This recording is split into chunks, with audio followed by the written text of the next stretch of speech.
بسم اللہ الرحمن الرحیم۔ السلام علیکم، میں ذکی عباس ہوں۔ ناظرین، آج 11 اگست ہے، پیر کا دن ہے، اور جس طرح سے اسرائیل کی جانب سے فلسطین کے اوپر اپنا تسلط جمانے کے لیے مزید حملے تیز کر دیے گئے ہیں، مزید پلاننگ جو ہے وہ ترتیب دی جا رہی ہے، بلز منظور کیے جا رہے ہیں، لیکن اس کے باوجود وہ وہاں پر اپنا تسلط جمانے سے مکمل طور پر آ رہی ہے۔ کیوں؟ کیونکہ آگے سے مزاحمت جو ہے وہ حملے کر رہی ہے، اور ابھی جس طرح سے ایک ڈیڈ لائن دی گئی تھی امریکہ کی جانب سے، برطانیہ، پھر فرانس، اور اس کے ساتھ آسٹریلیا، اور یہ جو اہم ترین کنٹریز ہیں، امریکہ تو اس میں کوئی دوسری رائے نہیں ہے کہ وہ اس وقت بھرپور طریقے سے اسرائیل کے ساتھ کھڑا ہے، لیکن ابھی جس طرح سے آسٹریلیا سمیت 4 جو اس وقت اہم ترین ملک ہیں،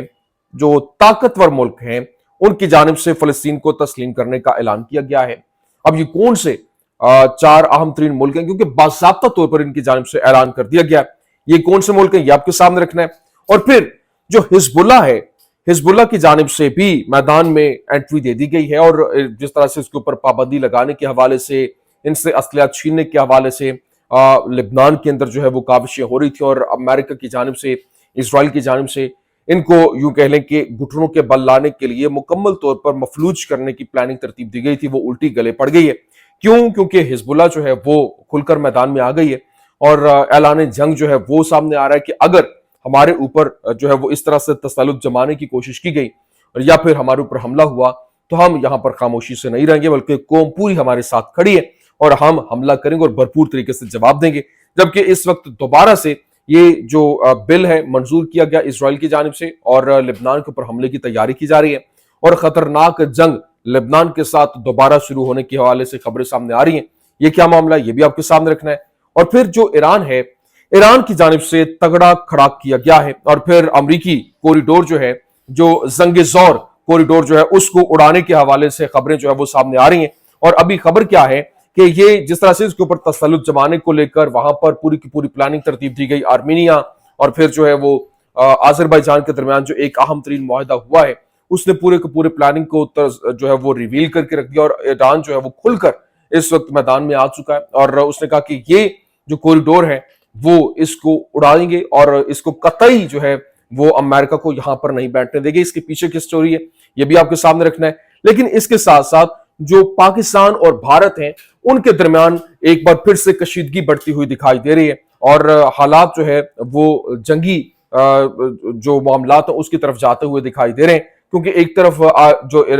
جو اس وقت بھارتی آرمی چیف ہے اس کا بیان سامنے آیا، اس کے بعد پاکستانی آرمی چیف جو ہے ان کا جو ہے وہ بیان سامنے آیا، جس نے ایک دفعہ یوں کہہ لیں کہ تہلکہ مچا کے رکھ دیا کہ کیا یہ دونوں جو نیوکلیر طاقتیں ہیں، کیا یہ جنگی زون کے اندر داخل ہونے جا رہی ہیں۔ یہ کیا تمام تر ڈیٹیلز ہیں، ون بائی ون آپ کے سامنے رکھتے ہیں۔ اچھا ناظرین، فرسٹ آف آل تو میری گزارش آپ سے یہ ہے کہ اس چینل کو آپ کی سپورٹ کی ضرورت ہے۔ بہت سے لوگ جو ہے وہ یہ شکوہ کر رہے ہیں کہ ویڈیوز ان تک نہیں پہنچ پا رہے ہیں، اور کیونکہ اس کی بھی ریچ کم کر دی گئی ہے۔ پہلے جو میرے چینلز تھے، جو 2 چینلز بین ہوئے، وہ بھی آپ ہی چلا رہے تھے، وہ بھی آپ کے چینلز تھے۔ یہ آپ کا چینل ہے، آپ نے سپورٹ کرنا ہے، آپ نے چلانا ہے، اور گزارش آپ سے یہ کہ آپ نے ویڈیو کو زیادہ سے زیادہ جو ہے وہ شیئر کرنا ہے، لائک کرنا ہے، اور کامنٹ سیکشن میں جا کے فیڈ بیک اپنا ضرور دیجئے، تاکہ یہ جو زیادہ سے زیادہ لوگوں تک میری آواز جو ہے وہ پہنچ سکے، مظلوم لوگوں کی آواز پہنچ سکے۔ اچھا ناظرین، سب سے پہلے میں آپ کو بتا دوں، دیکھیں اس وقت جو اسرائیلی فضائی حملے نے جس طرح سے شمالی غزہ کے اندر الجزیرہ کے خیمے کو نشانہ بنایا، اور وہاں پر انس الشریف جو ہیں ان سمیت جو وہاں پر رپورٹر تھے وہ رپورٹنگ کر رہے تھے، ان سمیت باقی تمام جو 5 غیر ملکی صحافی تھے وہ جان سے ہاتھ دھو بیٹھے، اور یہ نیتن یاہو کے کہنے کے بعد سامنے آئے کہ ہم پروپیگنڈا جنگ جو ہے وہ ہار رہے ہیں، کیونکہ وہاں سے جو خبریں سامنے آ رہی تھی، الجزیرہ رپورٹ کر رہا تھا، ان کے تمام تر صحافیوں کو، ان کے خیمے کو بھرپور طریقے سے ایک ٹارگٹ کیا گیا۔ ابھی جو ایک ٹویٹ جو ہے وہ وائرل ہو رہا ہے، جو کہ انس الشریف جو ہیں وہ کہہ لیں کہ جب